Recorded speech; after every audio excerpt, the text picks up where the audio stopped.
көргенде эле кеңин жан чыгат. Атаңдын көрүнүне оргон чаңды караса.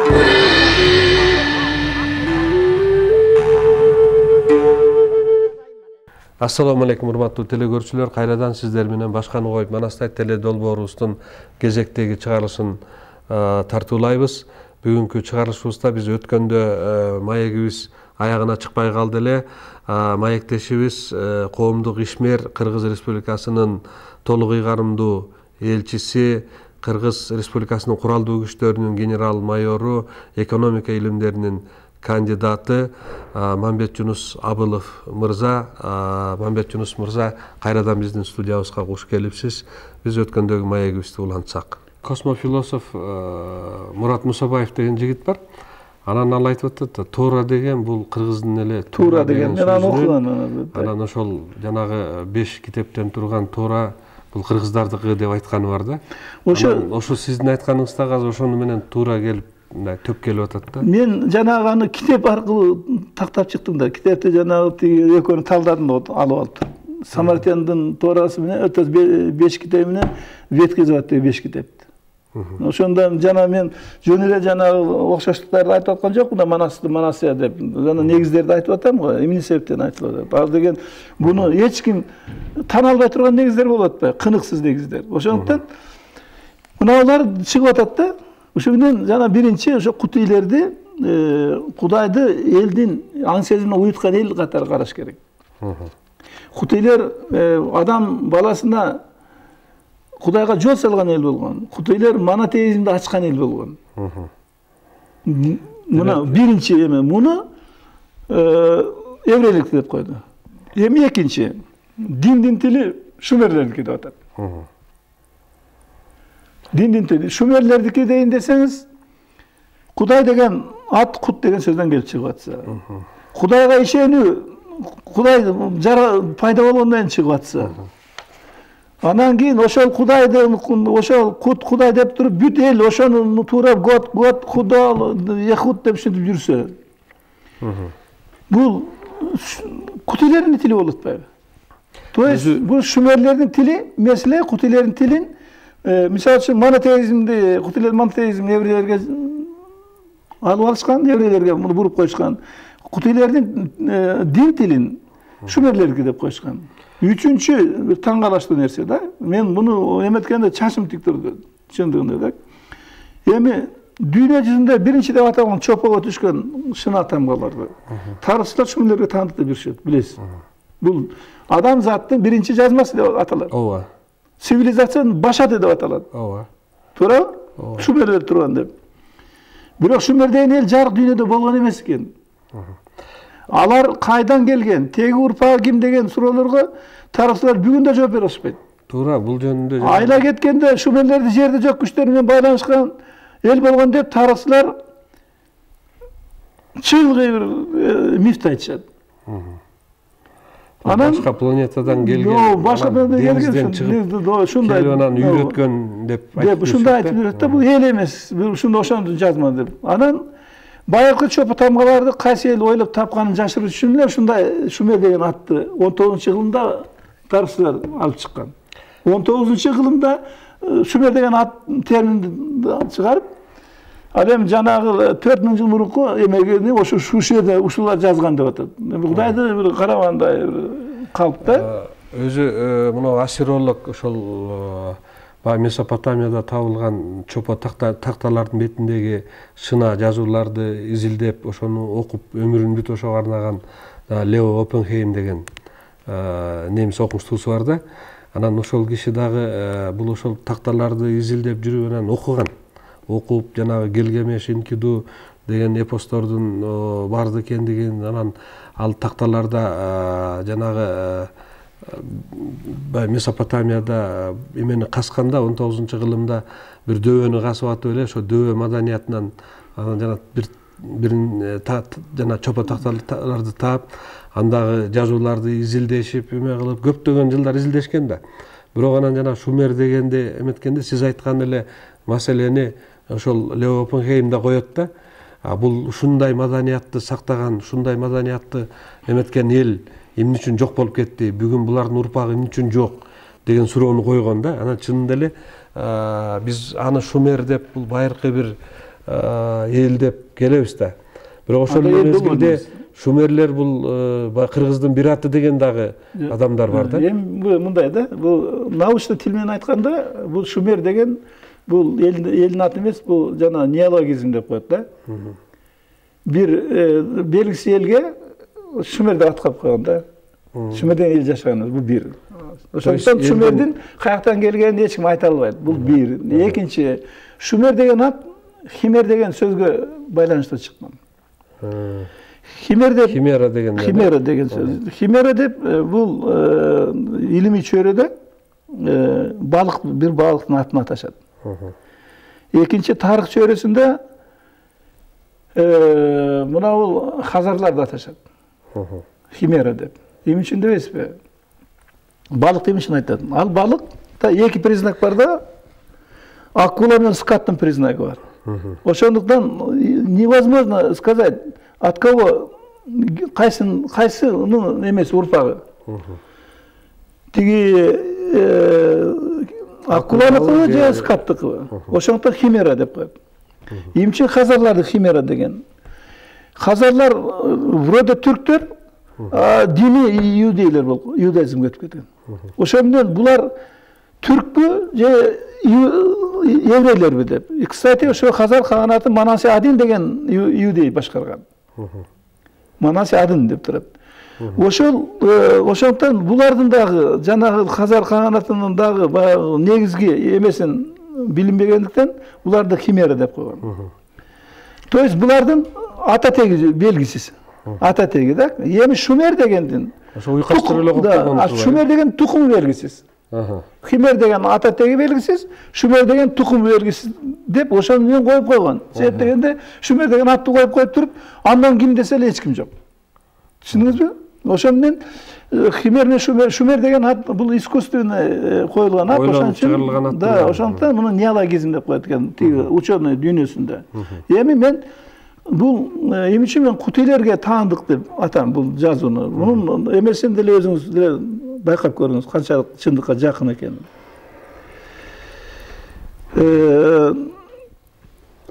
Мына бул чопо тамгалардан Гильгамеш эпосу чечмелегенден кийин муну же еврейлер же кыргыздар жаратканы деген пикир пайда болду да. Себеби Гильгамештеги мифтер Библияда, Гильгамештеги окуялар Манас эпосунда табылган да.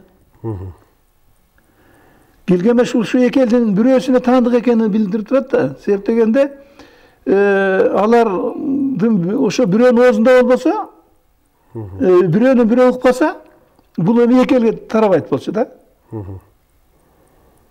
Тиги шумер деген эл болбогондон кийин же эмеге же тиги кутейге же еврейге таандык болуш керек болуп калат атпайбы? Анан Гильгамеш менен Манас эпосунда Гильгамеш менен Энкуду, Манас менен Алмамбет бирдей сүрөттөлөт да. Эч айырма жок. Түшүндүңүзбү? Мына Манас менен Алмамбет кантип келгенде так Энкуду ошентип келген. Гильгамешке Манас Алмамбет Манаска келгенде. Манастын түшүн Ажыбек, Кырчыр Ажыбек, Ажыбай кандай жорусу, Гильгамештин түшүн нүүсү так ошондой жорuyт. Просто таң каласың окуп отурсаң. Ал эми Библияда мындай окшоштор жок да. Библияда только мифтер которулган. Тигерде турган мифтер ошончо келген. Алар еврейлерге Ной еврейге ылайыкташтырып жана опол суу басканда деген ушундай кетип атпайбы? Ал эми бул жерде окуялар один кадам. Ошондуктан мен бул эме Гильгамеш кутейлердики экени билинип калды да. Кутейлердики болбосо кантип жанагы Манас менен Алмамбет Гильгамеш менен Энкуду бирдей болсун, кантип Нинсу менен Ажыбай бирдей болсун. Ойлоп көрсөң. Өзү негизи байыркы мезгилдерде эле ошол жөөттөр менен, еврейлер менен кыргыздардын ортосундагы кандайдыр бир тыгыз байланыштар болгондугу белгилүү болот. Бул деген мындан көрүнүп турат да. Ошо сиздин азыр айтып аткан нерселериңизден улам ушундай бир тыянак келет экен. Анан Баягы эсиңиздеби, Аскар Акаевич баягы президент болуп турганда ошо Израилга барып, араб өлкөлөрүнө барып эле, анан Меккеден келип эле ушул Израилга кетип, анан Израилда баягы кыргыз элчилигин ачам деп айтып алып, Иерусалимде. Анан кыргыз интеллигенциясынын арасында да, элдин арасында бир топ эле баягы мындай пикирлер пайда болгон да, бул чыккынчылык, бул деген эме исламга чыккынчылык деген сыяктуу пикирлер пайда болгон. Ушул боюнча да пикириңизди айтсаңыз. Сиз туура байкап атасыз да. Аскар Акаевич абдан билимдүү адам болчу.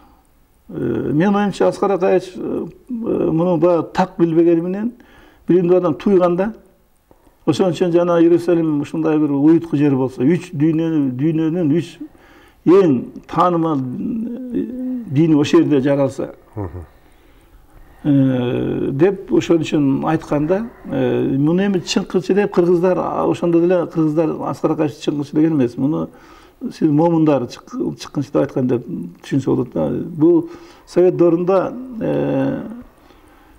кыргыздардын бир бөлүгүн, орусташкан бөлүгүн киргиздер деп койгондой, бул ислам тараганда Мухаммедтин үмөтүбүз деп калган кыргыздарды момундар деп коюшкан экен элдер. Ошо мисалы үчүн бүгүнкү күндө орустарды мындай жактырбагандай сөз чыкса, киргиздер кыргыздарды жаман көрөт, жек көрөт. Ал эми тиги арабтарга жактырбагандай кыймыл жасалса, момундар жек көрөт да. Ошондуктан чыккынчы деп момундар атаган. Бирок ошо момундар билбей атат да. Эмне үчүн ошол өзлөрү коргоп аткан арабтар ошо Иерусалимди Ал-Кут деп, өзлөрүнүн кудайын Ал-Кудус деп, мына Орозонун этегинде жыл сайын майрамдашат. Ушуну өзлөрү караса эле. Бул негизинен момундай баягы азыр сиз айтып аткандай ошол көз караш мурда болуп келбеген да. Анан ошол себептен дагы бул жанагындай пикирлердин пайда болушу ошондон болуш керек. Себеби мына биздин доордун 9-10 кылымдарынан бери ислам дини баягы биздин ата бабаларыбыздан үрп адатыбызга, салтыбызга, күнүмдүк турмушубузга аябай эле сиңип калганда, анан бүгүнкү күндө сиз менен биздин бүгүнкү маегибизди угуп отурган момун бир туугандарыбыз деле эртеңки күнү айтышы мүмкүн. Булар таптакыр эле динге каршы нерселерди айтып атат. Бул каяктан эле кыргыз дин жаратып калсын деген да пикирлер айтылышы мүмкүн да. Анан ушул боюнча сиз кандай деп ойлойсуз? Сиз азыр айтып отурсаңыз, жана Кудай деген сөз бул кыргыздын Кут ай деген сөзүнөн келип чыккандыгы, ошол бир Кудайга сыйынуунун башаты ошо кыргыздан чыккандыгын айтып атасыз да. Анан ушул боюнча эртеңки күнү жанагындай көз караштар болсо кандай болот деп ойлобойсузбу? Мен аны ойлонуп жүрөм да. Ойлонуп жүрөм. Себеп дегенде бул ислам деген бул покорность дегенди түшүнөт да. Булар исламды кабыл алган эл баш оту менен ошого баш ийген элдер. Мисалы үчүн биз кыргыздар Манастын урпагыбыз, Манастын чоросубуз, Манас биздин пирибиз деп жүрөбүз го, батырыбыз, айкөлүбүз деп. Алар Манасты мындай оозунан түшүрбөгөнү менен, бирок алардын дили жана исламга бурулганда, ислам өзүнчө мындай динге айланып, исламды тутунган элдердин саны көбөйүп, мамлекеттин саны көбөйүп аткандыктан, булар исламга ишенүүгө чоң да жүрөлгө. Ошондуктан мен алардын жанагы муну тетири кабыл алат дегенине ондай эметпейм, бирок алар мындай жактырбай кабыл алышы мүмкүн. Жактырбай кабыл алышы мүмкүн. Өзү негизи мына элибизде айтып коет, кыргыздын душманы кыргыз депчи. Анан Манас эпосунда дагы баягы кыргыздын бөлүнүшү жөнүндө Бакайдын айткан жакшы кеби бар. Акыл болуп кеткен эл ичине тарап кеткен. Бөлүнсөң бөрү жеп кетет, бөлүнүп калды кыргыз деп, бөлөгелге кеп кетет депчи. Анан бүгүнкү күндө бөлүнүүнүн дагы көптөгөн жолдору болуп атат. Мисалы үчүн партиялар 200'ден ашык партия бар. Партия аркылуу да кыргыз эли, кичинекей кыргыз элинде 200 партия болгондон дагы бөлүнүп атпайбызбы? Анан ушул боюнча бириктирүүчү күч кандай деп ойлойсуз? Сиз баягы коомдук ишмер катары, анан баягы дипломат катары кандай деп ойлойсуз ушул жагын? Эми мындай да, жанагы биздин өзүнүн ата бабабыздын салтына карай турган болсок, жанагы кутуйлердин салты бүт бардыгы элге сиңгенин себеби буларда идея турат да. Идея турат. Значит, жанагы кутка сыйынуу, жана 5 скрижалында, то есть 5 книжесинде эмес турат, заветтери турат. Моральный кодекси да, кыскасын айтканда да. То есть ушундай тургандыктан биз мен ойлонуп атам да, жанагы ичара жанагы момун, киргиз, кыргыз болуп бөлүнгөн кыргыздарга жакшылык алып келбейт. Андай бөлүнбеш үчүн тарыхты билиш керек да. Анан биз биринчи кыргыз экенибизди, биз кыргыз болгондон кыргыз экенибизди билип алышыбыз керек да. Андан кийин барып туруп, анан башка салттарга, башка маданияттарга бизге керектүүлөрүн пайдаланып, колдонуп, керек болсо өнүктүрүшүбүз керек. Ошондуктан, мисалы үчүн, бул момундарга оор тие турган болсо, мен момундарга кайрылып айтат элем. Жанагы эмне үчүн жанагы өзүңөр ошол жанагы исламга өткөн арабтар, арабтардын салтын колдоп аткандар, ошолордун эмесин түшүнсөңөр, уксаңар, алар эмне үчүн ошо жана Аль-Кут деп жүрүшөт. Анын үчүн алар Кудайын Кудус деп жүрүшөт. Кудус байрамын байрамдап жүрүшөт. Себеп дегенде, ошол байыркы заманда биздин ата бабаларыбыз кутуйлер ошондой таасирдүү эл болгондуктан, ошол жана семиттер, еврейлер бардыгы, ошол элдердин акаттар бардыгы ошол кутуйлердин таасири менен жашагандыктан ошонун салттары сиңген. Биз азыр эми ошол жанагы бөлүнгөндүн эң оор маселеси тил менен салтты жеригенде эл өзүн тааныбай калат экен да. Эл өзүн жерип калат экен. Жана момундар тилди жерибегенинен салтты жерип атат да. Кыргыздын салтын жерип атат. Биз ошону, мен ошону туура түшүндүргүм келет. Кыргыздын салты, биз кыргыз болгондон кыргыз салтын ташташыбыз керек. Кыргыздын салты менен жашашыбыз керек. Мамбет Жунус мырза, кайрадан ошол кутуйлерге келсек, жанагы батыш тарыхчылары кутуйлер жөнүндө мындай бир нелицеприятный бир жазып калтырышкан да, булар Кудайга каршы чыккан депчи. Кол көтөргөн. Кол көтөргөн, Кудайга кол көтөргөн деп. Анан ушунун негизи эмнеден келип чыккан? Эми бул дагы бир кызык нерсе да. Мен ошо бул Кудайды жараткан экен, мындай эметип биз. Эгерде Кудайды кыргыз өзү жаратып атса, анан кайра кантип кол көтөрөт деп. Мен ошондо биринчи баягы Кудайды жаратканын баягы эметип далилдеп, өзүм абдан мындай көтөрүңкү жүрдүм да. Биздин ата бабаларыбыз ушундай бир цивилизациянын башатында турган эл экен. Адамдарга жарык чачкан эл экен. Адамдын сезимин өзгөрткөн эл экен деп жүрсө, жана сиз айткандай батыш тарыхчыларында ошондой жер бар экен. Ошондой кутуйлер Кудайга кол көтөргөн эл болгон деп. Анан муну мен жөн эле лупа менен издедим. Бир жерин калтырбай, эмне үчүн мындай деп калды деп.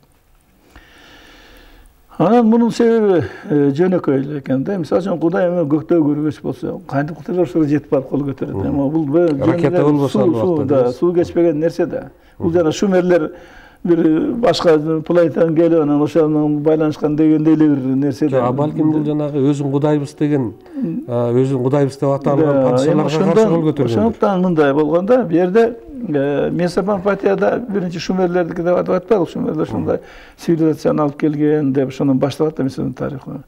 Анан шумерлерди акаттар келип басып алат. Акаттар басып алгандан кийин Шумер акатская держава деп ошо эки ат менен ошо держава тарыхта турат. Кээ бир жерде акаттар акатская деп коет, көп жеринде Шумер акатская деп держава аталат да. Анан ошол Шумер акатская державанын башына баягы анан небереси Нарам Суен деген небереси келип такка отурганда, фараон болуп, бул падыша, алар фараон тиги эмеде Египетте таралат. Падыша болуп отурат. Падыша болуп отурганда царь. Царь деп аталган да. Анан отурганда бул бийине манчыркап Мени Кудай дегиле деп.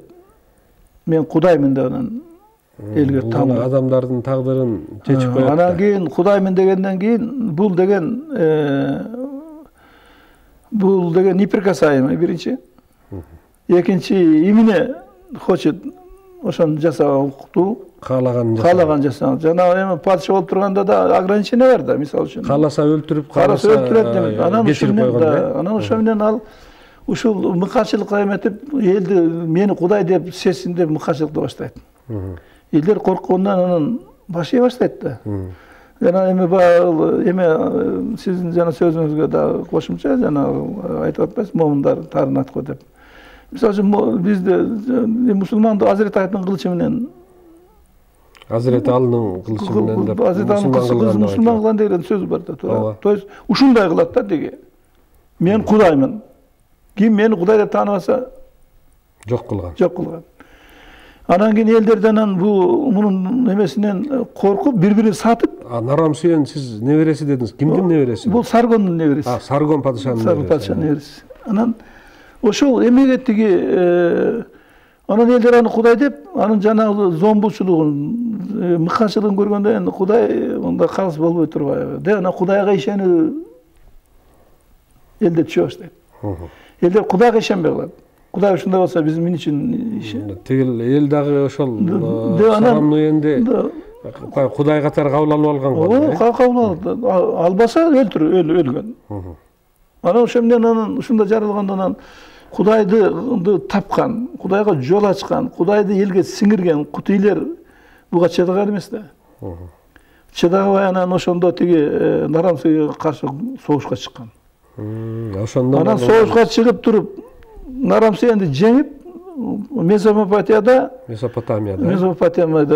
125 жыл бийлик жүргүзгөн.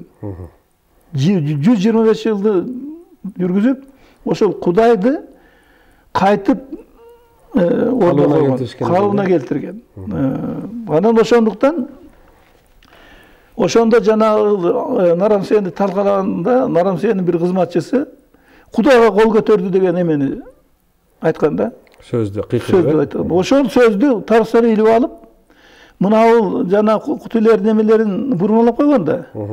Бурмалаган эмеси кийин билинип калбасын деп, кутуйлерди желмооздай эле зөкүрдөйгө көрсөтүп туруп, Кудайга кол көтөрүп киргизип койгон да. Муну талдаган киши шарт окуса эле мындай айтат да, бул эмне деген эл деп да, туура Кудайга кол көтөргөн. Булар зөкүрлөр экен дегендей деп коет, макопестер экен деп. Ошондуктан бул Кудайга эмес, өзүн Кудайга айланткан, Кудайды адамдын деңгээлине түшүргөн, Кудайдын атын булгаган, Кудай Нарамсыйга кол көтөргөн. Мына ошол бул маселе түшүнүктүү болуп калды. Андан ары кандай болот? Кыргыздарда баягы Кудайды Теңир деп дагы айтып келген да, Эми бул бу жерден мен сизге биягын ойлодум да. Бул биз кутуйлерди ата бабаларыбыз десек, бизде сиңген салттар кутуйлерден табылыш керек да. Туурабы? Ата бабалардан келди да бизге, асмандан келген жок. Анан кутуйлерде эмне бар экен десем, жанагыл чопо табличкадан, тактадан диңгир деген сөз табылды. Орусчасы диңгир, эми Теңир. Бул жанагы Оппенхеймдин дагы эмгегинде жүрөт, ошо диңгирде. Ошондон ошерде турат. Анан кийин, значит, кутуйлер Теңирге сыйынган эл болгон экен. Де анан муну иликтедим. Кудай кантип сыйынганын таптым, Кудайга кантип сыйынганын түшүндүм, Кудайга кантип жол ачканын, эми Теңирге кантип киргенин билиш керек болуп калды да. Анан ошол Нарамсыйдын согушу, неме тиги акаттар менен кутуйлердин согушу учурунда жаралыптыр бул. Теңирчилик. Мунун себеби Кудайдын астында баарыбыз теңбиз деп эсептешкен экен кутуйлер. Анан Кудайдын Кудайды жанагы атын булгап, Кудайдын калыс экенин Кудайдын бардыгына бирдей экенин, баарыбызга тең экенин булгап, өзүң Кудаймын дегендиктен ошол нарамсенге каршы согуш теңчиликти орнотуу согушу катары кийген экен. Бул теңчилик үчүн күрөшкөн. То есть Кудайды ордуна койсоң, кайтып баарыбыз Кудайдын алдында тең болобуз. Деп Кудайдын акыйкаттын болуш керек. Ошон үчүн Кудай үчүн күрөшкөндө, анан кийин ошол жерде бир кызык нерсе чыгат да. Бул Кутейлер жана Кудайды тапкандан кийин Кудайлардын пири болгон деп эсептешкен экен. Жер тыңшар пири болгон, жел жетпес пири болгон, ар кандай пирлерин аташчу экен.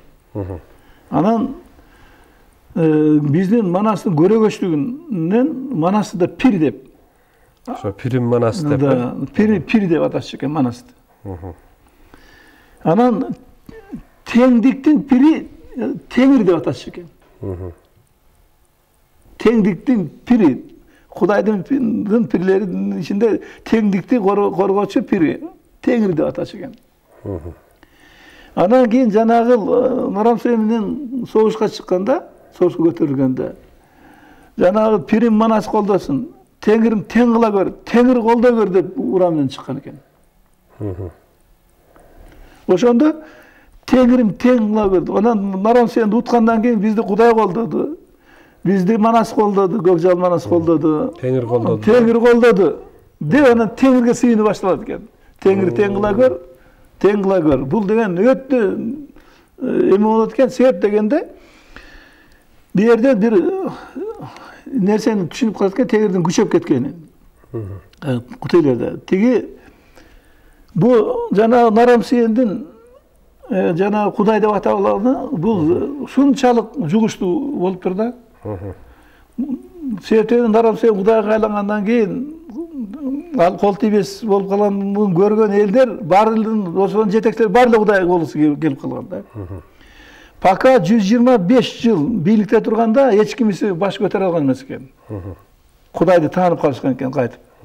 Бирок постепенно еврейлердин тиги фараондор Кудай деп башташат экен. Еврейлер болсо өзлөрүнүн пайгамбарларын Кудай менен сүйлөшкөн киши деп чыгышат экен. Тиги гректер болсо өзүнүн падышаларын болсо тиги бир Кудайдын бир эмесинин уругунан деп чыгышат экен. Тиги кийин гректер болсо эме гректердин тиги Александр Македонский апасы тирүү кезинде римляндар мени Кудай боозуганмын деп, апам боозуган деп ушинтип айтып. Анан ушинтип Кудайдын аттарын булгана баштайт да кайтып. Ошондо жанагы Кутейлердин кеткени жана Нарамсенди бас жеңип 125 жыл эметип карап турган күчү жеткен. Андан кийин анан тиги Кудай баары бир тияктан бияктан эле Кудай чыга бергенден бул жатак элдер деп койгон экен, жана оседлый эмелерди. Жатак элдердин баары отукташкан элдердин баары эле ушундай ушуга барат экен эртелигечи. Мен андан көрө көчмөн элдерге биз ошол жака барып жашайлык, ал көчмөн элдер Кудай эмесин Кудайга айлантпайт деп туруп Месопотамиядан оогону ошол экен. Кутейлердин. Себептен алы келбей калган. Баары эле Кудайга айланып эле бул Кудайды ыйык көргөн эмеге бул деген өтө мындай салт бар элге бул деген өтө жат көрүнүш, жаман көрүнүш болгондуктан анан ошондо биз кеттик дегенде буларды ээрчип Тукри деген эл кошо кеткен экен. Тукри деген эл кошо кетип анан тарыхчылардын айтуусу боюнча ал жанагы Таримский бассейнде токтоп кийин Тохарлар анан кийин келип Тянь-Шанды басып анан Орто Азияга келип Тохаристан деген мамлекет куруп калат. Ал эми Кутейлер болсо тиги ал жерде да отурукташкан эл болгондуктан Айырге токтобостон Алтайга көчмөндөр өтүп кеткен да. Анан ошондуктан жана Алтайда анан тенгриянство кенен таралган ошол теңирчиликтин башаты Алтайдан жүрбөйбүз. Ошол тиги Кутейлер келгенден башталган да. Жана Кутейлердин кеткенинин себеби ошол. Жанагы тарыхчылар аны Кутилерди жана Кудайга кол көтөргөн деп жашашат экен, тигинткен, минткен деп жашашат экен. Анан кутилерди ушунчалык эме тиги мындай таасири күчтүү болгондуктан кутилер көчүп кеткенден кийин 100 жыл өлчөлкөмүндө ошол жерде жашаган көп элдерди кутилер деп аташат экен элдер. Башка элдерди элдерди кутилер деп атап жүргөн экен. Себеп дегенде кутилер баягы элге мындай эме знание алып келген элдер болгондуктан ошо жана карапайым элдер ошо көптөр өзлөрү биз кутилер деп жүргөн экен. Мына аны жанагы кыргыздар ошондуктан жана теңирчиликте кыргыздар бары көрүнүп турат. Анан экинчи кыргыздар эми арбакка да сыйынабыз да. Ат арбак колдосун. Ат арбак колдосун деп. Мунусу да кутилерде барбы жокпу деп муну талдадым. Бул да бар. Ошакта кутилерден келиптир бизге. Бул жанагы Нарамсыйенди басып алганда, Нарамсый акаттарды басып алып эметкенде кийин ошол жана перстердин ичинен Элам деген элдер кичине мындай нааразычылык көрсөткөн экен. Анан кийин бирок алар абдан билимдүү эл болгон экен. Анан өзүнүн жана күнгө сыйынган эл болуп, аларды митраистер деп койгон экен. Мит Ра деген күндү түшүндүрчү экен анда. Анан аларды басат экен кутилер. Бул да тарыхта бар. Аларды баскандан кийин анан алар кутилерге баш ийип калат дагы, анан тиги акаттар мындай все-таки жеңилгенден кутилерге каршы согуштарын мындай улам жаңыртып турган экен да. Ошол учурда эламдар кутилерге чоң жардамчы болгон экен. Анан ошондуктан бул кутилерге эламдардын диний салты. Эламдарга кутилердин диний салты өтөт экен. Булар тиги алмашуулар болуп турбайбы? Баа бир жашагандан неметип. Анан бул эламдар адам өлгөндөн арбакка айланат деп анан арбакты өрттөсө көкүрөгүндө уялаган жаны бошойт. Анан арбактарга мындай ызаат көрсөтсө, ал ошо жакындарын колдоп жүрөт деген ишеним болгон. Ишенимде жашаган экен. Кутилер Кудайга ишенип жашаган. Андан кийин ушул экөө кездешет. Анан ушул тиги кутилер бир мезгилге келгенде түшүнөт экен да, тиги Кудайдын көктөгү пири теңир, көктү уже теңирди түшүнүп калат. Жердеги пири Манас, көрдөгү пири жок болгонда. Анан көрдөгү пирин табышкан турбайбы? Анан кийин арбактан табышып атпайбы? Түшүндүсүңбү? Ушул жакта эме бар турбайбы? Анан потому что теңирди тапкандан кийин түшүндү да, көктө пирибиз теңир. Себеп дегенде теңчилик үчүн күрөшүш керек болуп калганда.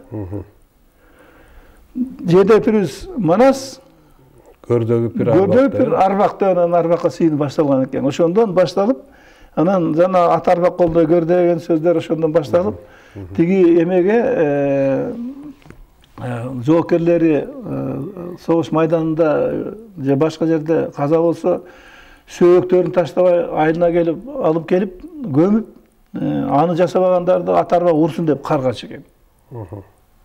Ошондо Элам деген эл кайсыл эл болуп калат? Элам деген перстер да. Перстер, Анан перстер бизден мине алат. Бизден жана Кудайды алат да. Кудайды алгандыктан жана алар өзүнүн тилине кылса худо деп өткөргөн ошо болуп атпайбы? Түшүнөсүңөрбү? Тиги европалыктар гот деп айтып атпайбы да, хутту. А булар болсо өзүнүн биз Кудай дегенди болсо бизге туура айтып худо деп атат. Бул жанагы кутилердин бул адамзаттын цивилизациясынын башатында туруп, ошону аң сезимин бурганда бул кыргыздын ата бабалары ошондой болгон экен. Эми ошону түшүндүм да, жанагы эмне үчүн баардык кыргыздарды көрсө, баардык кыргыздардын салтынан. Анан негизи мынагу байыркы мезгилдерде ошо биз жашаган биздин чөлкөмдө мынагу Сувар чөлкөмүндө манихеизм деген дагы бир течение жүргөн да, бул диний течение. Ал кандайча болуп кирген, анан манихеизмдин элементтери кыргыздарда болгонбу? Ушуга да токтоло кетсек. Эми тарыхка карасак, манихеизм кыргыздарга уйгурлардан кирген деп жазылат. Уйгурларды жанагы биз уйгурларды басып алганда кууп чыккан, кысасын айтканда да.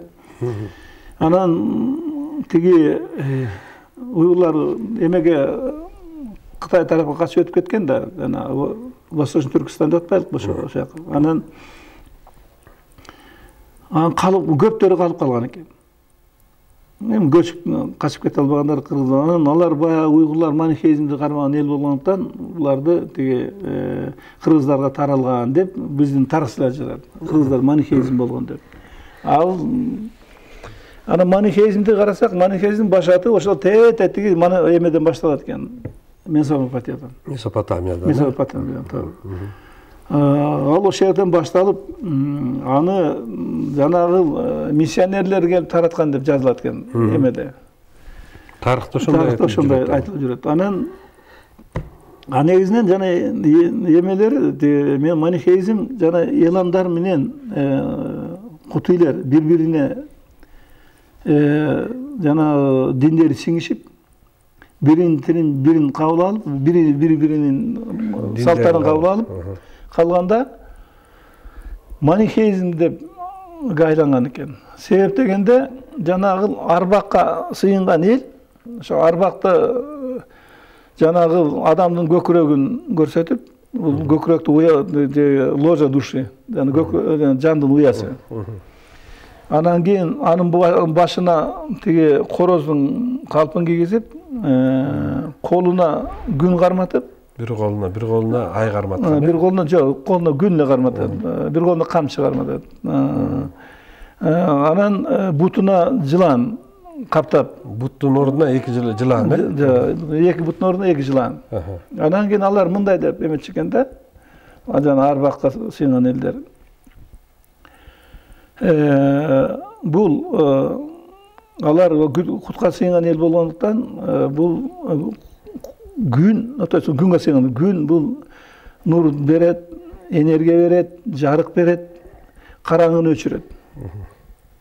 Караңгы деп бардык жанагы билимсиздерди, караңгы деп мындай мыкачыларды, караңгы деп душмандарды аташы экен. Ошондуктан жана күнгө сыйынган эл жанагы ошо арбакты көрсөткөнү, жанагы өрттөсө жана жан уядан чыгат. Ал эми тиги жылан жанагы караңгыны душмандын муунтуучусу, күн караңгынын жуткучу, караңгыны жойгучу. Ал эми тиги короз жарыктын жарчысы деп.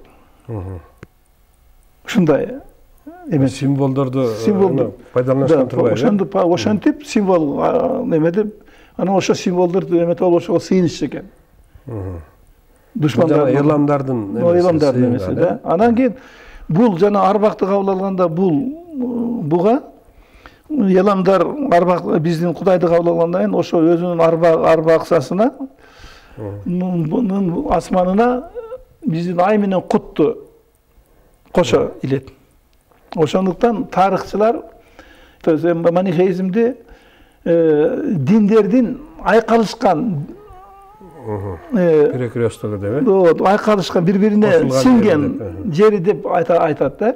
Манихеизм өзүнчө дин болбой, жана салт, диний салттардын айкалышканын манихеизм деп атаган экен. Себеп дегенде манихеизмдин эң негизги максаты бул адамдын жашоосуна багытталган дин болгон. Себеп дегенде ман деп эламдар дагы, кутуйлар дагы адамды айткан экен. Азыр мен деп да жүрбөйт. Мен ошол жанагы ошо ман деп кыргыздар бүгүнгө чейин адамдын сапатын ман менен эметет. Мисалы үчүн душман, курман, билерман, акылман, манап, мансап, манас, ошолордун бардыгын ошо адамдын, төрт адамдын, мисалы мансап деп мындай топуктуу адамды айтат. Манас деп айкөл көкжал адамды айтат. Мансап деп кызматка жулунган адам. Бийлиги. То есть ал эми жанагы душман деп жоосун айтат. Курман деп каза болгонун айтат. Акылман деп эмесин. То есть ошондуктан жанагы иштерман деп жанагы эмени айтат. Билерман деп. То есть ушулардын бардыгы кыргыздарда бүгүнгө чейин сакталат да. Ошол жана ата бабасында бул салт экен да. Ошондуктан булар манды колдонуп, буктан жанагы арбакка Кутайга сыйынганын манихеизм деп эметет экен да, аталып кеткен экен. Ошо манихеизм келгенде дагы бир кызык жери бул Манас манихеизмдин эле туу чокусу да карап көрсөңүз. Себеп дегенде жанагы жана эламдар күнгө сыйган эл. Значит, алардын философиясы мындай болгон экен да: борьба добра со злом. То есть борьба света с мраком. Борьба добра со злом деп. Мына ошо алардын салт эметкенден кийин жана бизде ошол салт арбакта кирип, ошо салтта киргендиктен жана Манастын башынан аяғына чейин күрөш да. Ооба. Только жана борьба добро со злом. Ошол манихеизмдин туу чокусу. Эгерде мына Библияны биз иудаизмдин өзөгү десек, Куранды исламдын өзөгү десек, биз Манасты манихеизмдин өзөгү дешибиз керек. Бирок манихеизм деген эл, дин элдерге сиңбегенин себеби мындай бирок ошону менен жашайбыз биз дагы. Бүгүн деле ошо биз манихеистпиз да. Аны өзүбүз сезбесек да манихеист экенин билинип турат. Тиги иудейлер, исламдар булар динин мамлекет тилге динге айландырып, анан жанагы инфраструктура түзүп, диндин жана миссионерлерин коюп, анан чиркөөлөрдү, мечеттерди эметип, элге жайылтканда, манихеисттер эч качан андай эметкен эмес экен да. Кутка сыйынган эл, Кудайга сыйынган элдер эч жерде мечет курган эмес. Кудайга, кутка, арбакка, теңирге бараткан жеринен эле сыйынып коюп кете берген. Себеп дегенде алардыкы философиясы туура болгон. Мына бул чиркөө, мечеттер бул Кудайдын үйү деп, анан ошол жерге Кудайдын атынан сүйлөп атышпайбы? Ал эми жанагы кутуйлердин, кыргыздардын, эламдардын салтында Кудайдын атынан эч ким сүйлөөгө акысы жок. Ал эми Кудайды ар бир адам жүрөгүндө жашаш керек дегенде, ал Кудайды мынтип аны шарият кылып, закондоштуруп эметкен эмес. Болбосо тиги завет кылып саясатташкан эмес да. Ал мына биздин элдики нукура ошо жана Кудайга сыйынган, ошо боюнча калгандыктан жана манихеизмди элдер мындай эмесин сезбейт. Бирок ар бир адамдын эмесинде ушу бир жакшылык үчүн жашайбыз го. Ооба. Ошондуктан биз манихеистпиз да. Эми кайрадан эме кылалы, жана кутуйлердин Алтай жерине келдик дебедик. Ооба. Анан кандай издери бар бүгүнкү күндө ошол кутуйлер экендигин, Алтайдагы кыргыздардын башатында кутуйлер тургандыгына эмне далилдерди таптыңыз? Эми бул тарыхта жанагы Борис Херинг деген англичанин жазганына караганда бул Алтайга келген деп так турат. Эмеге кутуйлер. Месопотамиядан Алтайга келди деп. Алтайга келген деп. Абдан так жазылган. Далилдер менен жазылган. Ошол жерде Алтайга кутуйлер келгенде аларды Кытайлар кучи деп киргизишти тарыхына. Үөтчилер деп. Жок, гучи деп.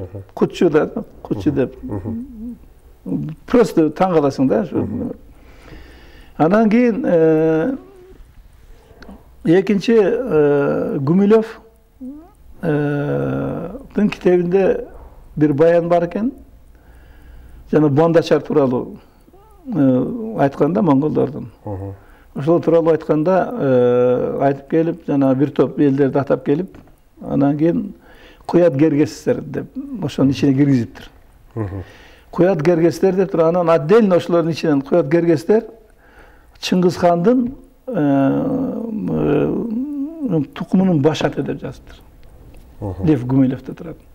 Бул жанагы ошол келгенди көрсүн турат да. Ал эми жанагы келип алып туруп жана кутка сыйынуу, Кудайга сыйынуу, арбакка сыйынуу, теңирге сыйынуу тарап кеткени, бул кутилердин ошол жерге келип көчмөн элдин арасына киргени, отурукташканы көрүнүп турат да. Ошондо деле жана бир тарабын Кергестеп, бир тарабын Кутуй деп, бир тарабын Кутчу деп, бир тарабын Кыргыз деп аташкан экен.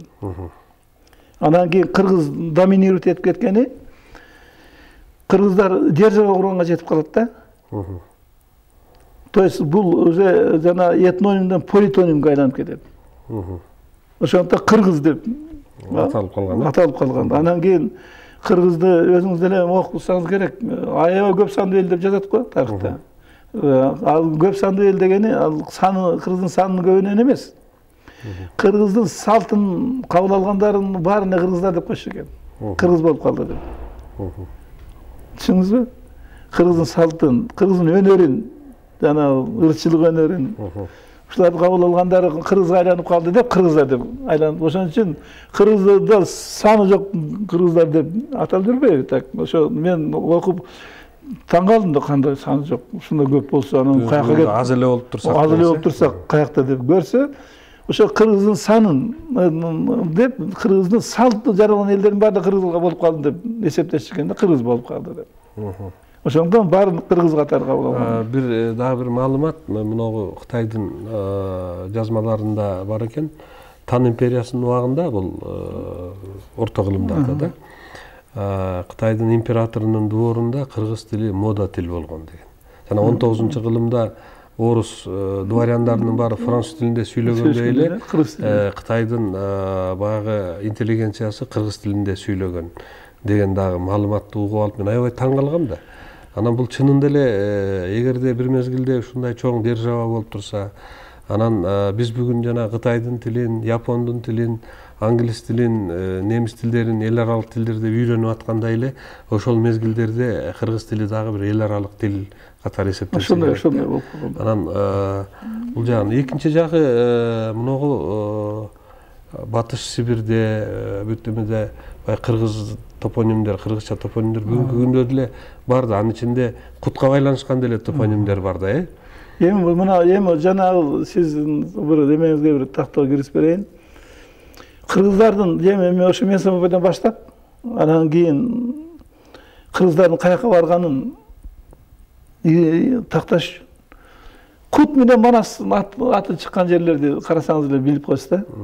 Анан ушуну тараганы жанагы Манас көлү бар Россияда. Манас дарыясы бар Россияда. Иркут деген обласы бар. Иркутск деп орусча Иркутскда айтылат да. Значит, Ушкут деген куймасы бар. Бул деген жанагы кутуйлардын ошол жака келгени деген сөз да. Эми Тибетке барсак. Мына кыргыздар жанагы ман деген сөздү колдонгон деп атпайлыкпы? Ошонун ичинде кутман деп атабыз. Кутман деген ыйык адам. Кутман деп ыйык адамды айткан. Анан ал эми Кутманду деп ыйык жерди айткан. Кыргыздар. То есть Катманду деген шаар. Катманду деген шаар бул ошо Кутманду деп кыргыздардын атап жүргөн жери. Мындай баягы өзгөрүп кеткен. Бул Катманду деген жер турат аякта так. Тибеттин биягынан кайласка келсек, Манас Арабар деген көл турат. Ракшас тал деген деле көл, кыргыз эле сөзү болуп атпайбы, так? Ал көлү турат. Гималайга көтөрүлсөк, Манасул деген чоку турат. Ооба. Манасулуу чокусу. Сиздин эмеңизде окудум, Манасулуу деп жазып берет. Тиги эмеде тарыхка Манасулуу деп кирген да, Манасулуу деп. Эми балдар өзүнүн тилине ылайык жазат да. Мен сиздин айтканыңызга мен кошулам, Манасулуу деп аталса керек деп эле турам. Андан бери келип туруп Индияга түшсөк, Индияда Манас деген дарыя бар. Мында барып отуруп Бутанга барып коет. Манас паркы бар, улуттук паркы бар Манас деген. Бияна Кытайга келсек, Манас деген көлү бар. Манас деген дарыясы бар. Манас шаары бар. Манас шаары бар. Uşу менен карасаңыз, мына кыргызды жана сиз башында туура айттыңыздар, кантип иликтедиңиз деди. Мен жанагы көрдү казган жокмун, археологдордо болуп, мисалы үчүн да. Мен жана болгон материалдарды алдым дагы. Мен ушу Манас менен Кутту изилдедим да. Ушу Манас менен Кут мага ушу кыргыздын эмесин ачып берди. Кут аркылуу ачылды да, Манас аркылуу ачылды да. Мана болбосо ошо жанагы кыргыздар жөн эле баягы биз түшүнбөйбүз да, эмне үчүн ыйык көрүп калганыбызды. Көрсө биздин өзүбүздүн көзүбүздү ачып, ошо менен биз элге айланганда дагы ушундай абдан прогрессивдүү элге айланган экенбиз да. Ошо менен элдердин баардыгына мындай аң сезимин өзгөрткөн экенбиз. Ошондуктан жанагы кыргыздар баардык кыргыздан тараганда сөздүн мааниси көп эл кыргыз салты менен жашаган экен, кыргыз салты менен өнүккөн экен. Анан жанагы Кудайды коргой албай калып, анан көчмөн элге келсе, действительно биякта Кудайга жетекчилер башына койгон эмес экен. Биякта эч таба албайсыз. Алтайда дагы, Орто Азияда дагы жанагы падышасын Кудай деген эл жок да. Ошондон биякта туруп чыгып калган ошол. Жана Гималайда да жок, Индияда да жок, Кытайда да жок Кудай деп айтпайт. Эмес. Ошондон өзү негизи мынагу бийлик башына келген адамдар өздөрүн Кудай сезип калган, Кудайдай болуп, бардык нерселерди чечип, бардык баягы өздөрүн коргоп, бүт мамлекет ошолор үчүн иштеп калгандын башаты тиякта эле жаткан турбайбы? Себеп дегенде мындай экен да, жана падыша болгон адам бир нерседен өзүн коргой алган эмес да. Кол тийбестен коргой алган эмес. Себеп дегенде ал адам экени ошону көрүнүп турат да. Ошондуктан кол тийбестикке жетиш үчүн Кудай аталыш керек болгон да. Кудайга кол тийген эч ким нақсы болгон эмес да. Ошондон анан эми ошол дарт азыркыга чейин келип эми ар кандай формаларда жүрүп атпайбы. Эми Мамбет Жунус мырза, сизге терең ыраазычылык билдиребиз. Ошол изилдөөлөрүңүздү келип биздин телекөрүүчүлөр менен бөлүшкөнүңүзгө. Көптөгөн, мисалы үчүн мен үчүн дагы көптөгөн бир жаңы ачылыштар болду деп айтсам болот. Себеби мени дагы түйшөлтүп жүргөн суроолорго жооп алгандай болдум да. Анан мен ойлойм, биздин телекөрүүчүлөр дагы ошо сиз менен болгон маекте бир топ өздөрү үчүн керектүү, баалуу маалыматтарды алды деп, сиздин ишиңизге ийгиликтерди каалайбыз. Мындан ары дагы ушул иликтөөлөрүңүз өзүнчө бир китеп болуп чыгып, кыргыз эли үчүн чоң кызматын аткарат деп. Себеби баягы өзүңүз айткандай, Совет доорунда, андан мурдагы падышалык Россиянын доорунда дагы кыргыздын тарыхы бурмаланып, атайын гана өкмөт мамлекет тарабынан бекитилген баягы тарыхчылардын жазганы гана туура болуп, калгандардын баарын колго чаап келген жөнүндө Белек Солтоноевду баягы мисал кылып келтирбедиңизби? Ал эми бүгүнкү күндө биз мамлекетибиз эркиндик алып, өз алдынча түтүн булатып, эгемен мамлекет болгондон кийин биз тарыхыбызды изилдеп, тактап албасак, чыны менен эле биздин келечегибиз бүдөмүктөй көрүнөт да. Кыргыз эли байырткы эл деп айтып келебиз. Анан байыркы эл дегенде эле нар жагын таппай, өзөгүн таппай калат да. Кана байыркылыгы канакей десе эле эчтеке жок. Анан ушул жакта, ушул тейде сиз бир чоң бир ачылыш жасадыңыз, көзүбүздү ачтыңыз десек болот. Сизге терең ыраазычылык, урматтуу телекөрүүчүлөр. Бүгүнкү биздин маектешибиз, коомдук ишмер, Кыргыз Республикасынын толук ыйгарымдуу элчиси, Кыргыз Республикасынын куралдуу күчтөрүнүн генерал майору, экономика илимдеринин кандидаты Мамбет Жунус Абылов мырза болду. Ушуну менен бүгүнкү берүүбүз соңуна чыкты. Кийинки көрсөтүүлөрүбүздө жолукканга чейин аман туруңуздар.